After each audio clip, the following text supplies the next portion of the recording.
Well, this is going to be a happy land for Ford enthusiasts because Toyota has simply announced that they have cheated within the certification amongst their safety of their vehicles. Basically, all of the data were said manipulated or incorrect or completely wrong.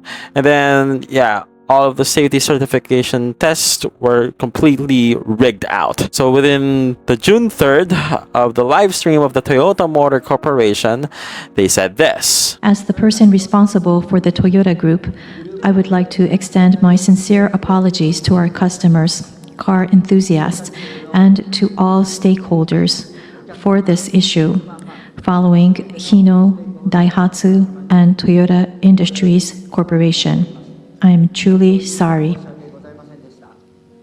That was the chairman of the Toyota Motor Corporation, Akio Toyoda.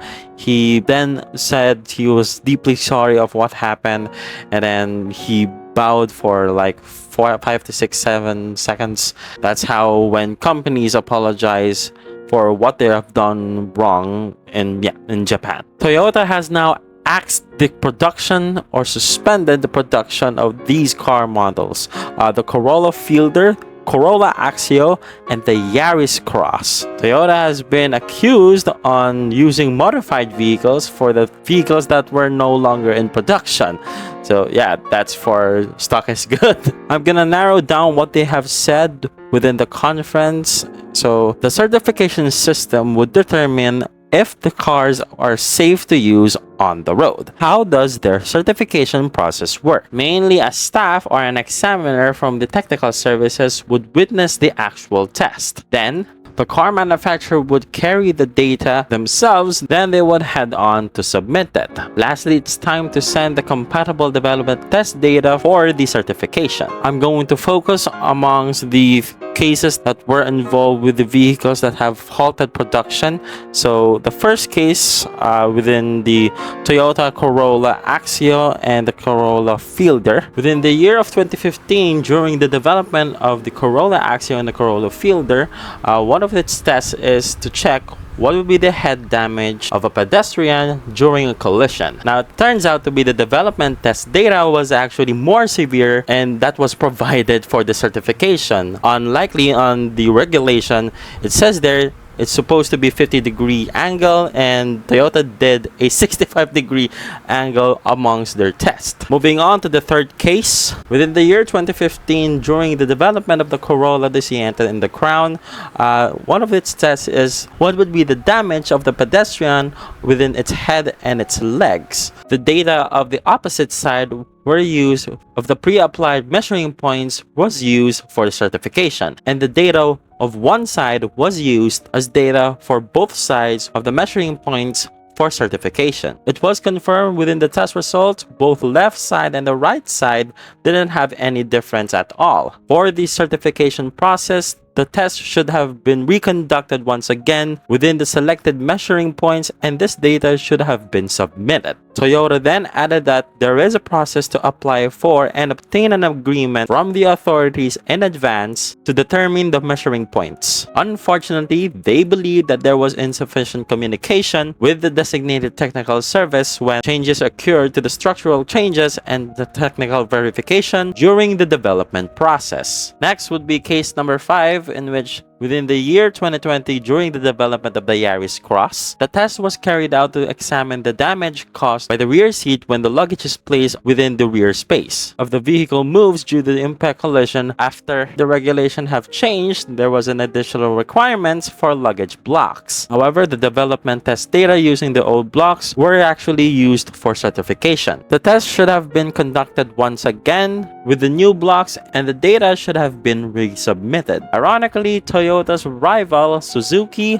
Honda, and Mazda are facing the same issues with falsified data and manipulated results. Yeah, so that's happening right now. So needless to say, they didn't have released any statement towards the public. So we're gonna leave that into an issue. We're gonna make a video onto that.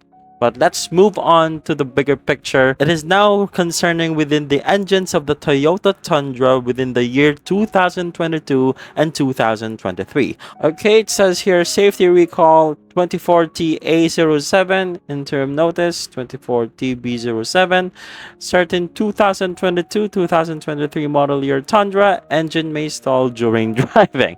Okay, I know I should have been laughing about this, but they haven't indicated the 2024 year model Tundras.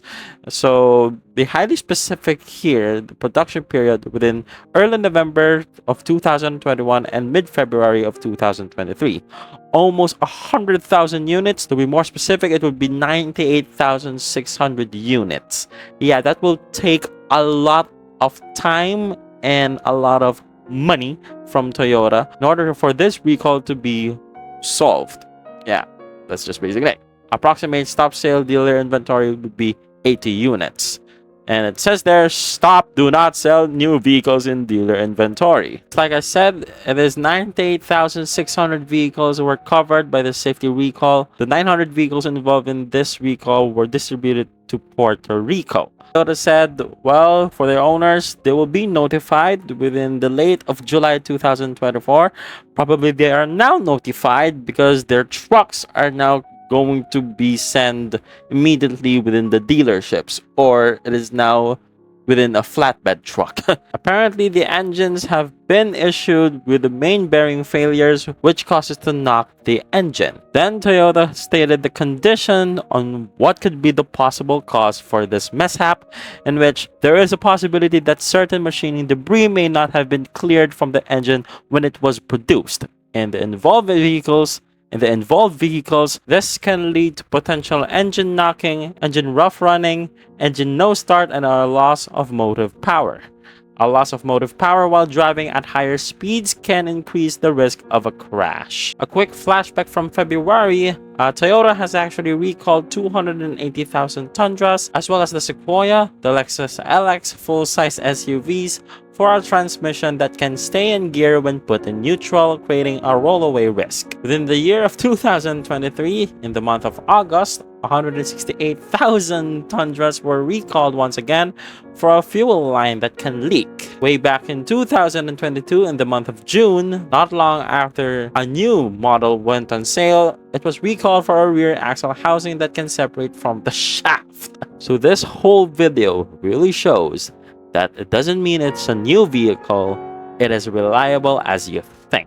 And especially the brand of Toyota, really well known for being the most reliable of all brands across the world. The last thing that you wanted to know is they have a falsified data from Japan, manipulated results, and the president or the chairman of the board would apologize to the whole world that everything was rigged up. And especially in the US, we've been seeing Toyota Tundras have been declaring recalls from June of 2022 and now of May of 2024. It's just a sad reality for the Toyota enthusiasts, especially.